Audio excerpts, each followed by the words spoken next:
Hello বন্ধুরা, কেমন আছো সবাই? আশা করি ভগবানের কৃপায় তোমরা সবাই খুব ভালোই আছো। আজকে আবার একটা নতুন ভ্লগে তোমাদেরকে স্বাগত জানাই।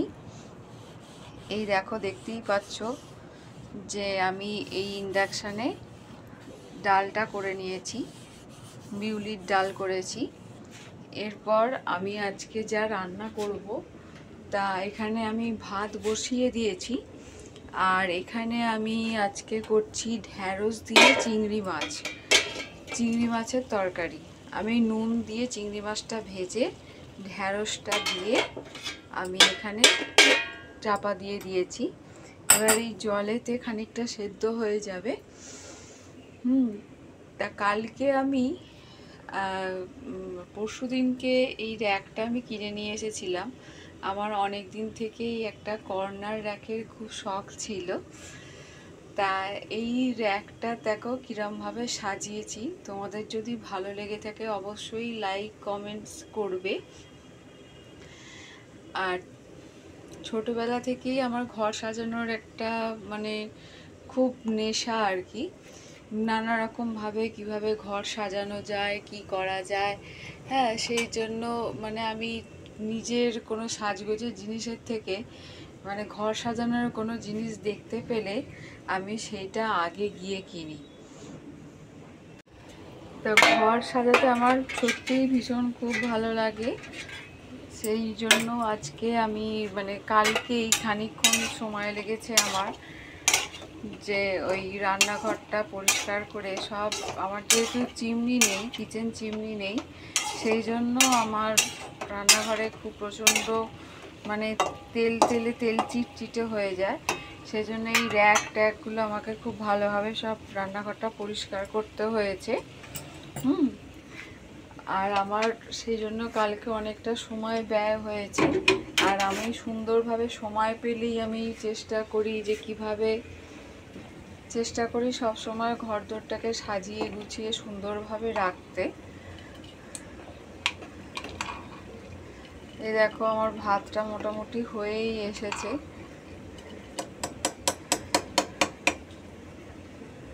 এ দেখো, ঢ্যাঁড়স দিয়ে চিংড়ি মাছের তরকারিটায় আমি এবার নুন লঙ্কা হলুদ দিয়ে ভালো করে কষিয়ে নিয়ে এরপর আমি এতে জল দিয়ে দিয়েছি।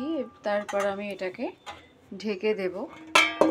তা সে যেটা বলছিলাম ঘর সাজানোর কথা, তা ছোটোবেলাতেই তো মাকে দেখতাম সুন্দরভাবে ঘর সাজিয়ে রাখতো। এখন নিজের সংসার হয়েছে, সেই জন্য চেষ্টা করি মায়ের মতো করে চারিদিকটা সুন্দরভাবে গুছিয়ে রাখার।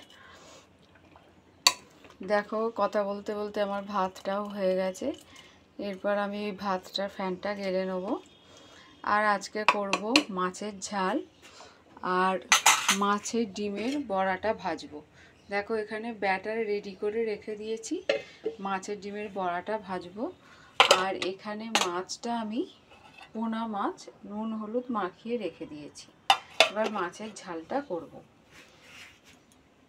এই দেখো, মাছগুলো ভাজতে বসিয়ে দিয়েছি। একটা পিঠ ভাজা হয়ে গেছে, আমি উল্টে দিয়েছি অপর পিঠটা ভাজার জন্য। আর এইদিকে আমার তরকারিটা হচ্ছে। মাছটা হয়ে গেলে আমি এখানেই এই কড়াতেই আমি মাছের ডিমের বড়াটা ভেজে নেব। তা বন্ধুরা, শুনি তোমাদের মধ্যে কে কে মাছের ডিমের বড়া খেতে ভালোবাসো, অবশ্যই কমেন্টসে জানাবে। মেয়ে একদম ঢ্যাঁড়সের তরকারি শুনলেই ওর কি হয় আর কি, ঢ্যাঁড়সও একদমই খেতে চায় না, ও কান্না বায়না শুরু করে দেয়। সেই জন্য ঢ্যাঁড়স হলেই আমি চেষ্টা করি সেটাকে অন্যরকমভাবে কিছু করে দেবার, যাতে ও খায়। কারণ সবজি খাওয়াটা খুব ভালো, আর ঢ্যাঁড়সের তো অনেক গুণাগুণ রয়েছে, সেটা সবাই তোমরা জানো। সেই জন্য আজকে এই চিংড়ি মাছ দিয়ে ওর জন্যই ঢ্যাঁড়সটা করা। আজকে ও স্কুলে যায়নি, বাড়িতে আছে, যেহেতু ও দুপুরবেলা আমাদের সাথে ভাত খাবে, সেই জন্য ওর কথা ভেবেই আমার আজকের এই রান্নাটা। দেখো, এখানে মাছের ঝালটা আমি বসিয়ে দিয়েছি। ধনে পাতা, টমেটো, কাঁচা লঙ্কা, হলুদ গুঁড়ো, লঙ্কা গুঁড়ো দিয়ে এই মাছের ঝালটা আজকে আমি করছি।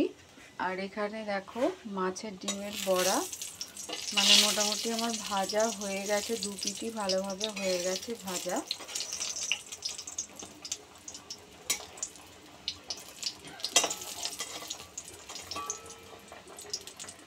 কি কি রান্না করলাম দেখো, এখানে ভাত করে নিয়েছি, এখানে রয়েছে তোমার মাছের ডিমের বড়া, আর এখানে ঢ্যাঁড়স দিয়ে চিংড়ি মাছ, আর এখানে করেছি মাছের ঝাল, আর এখানে রয়েছে বিউলির ডাল।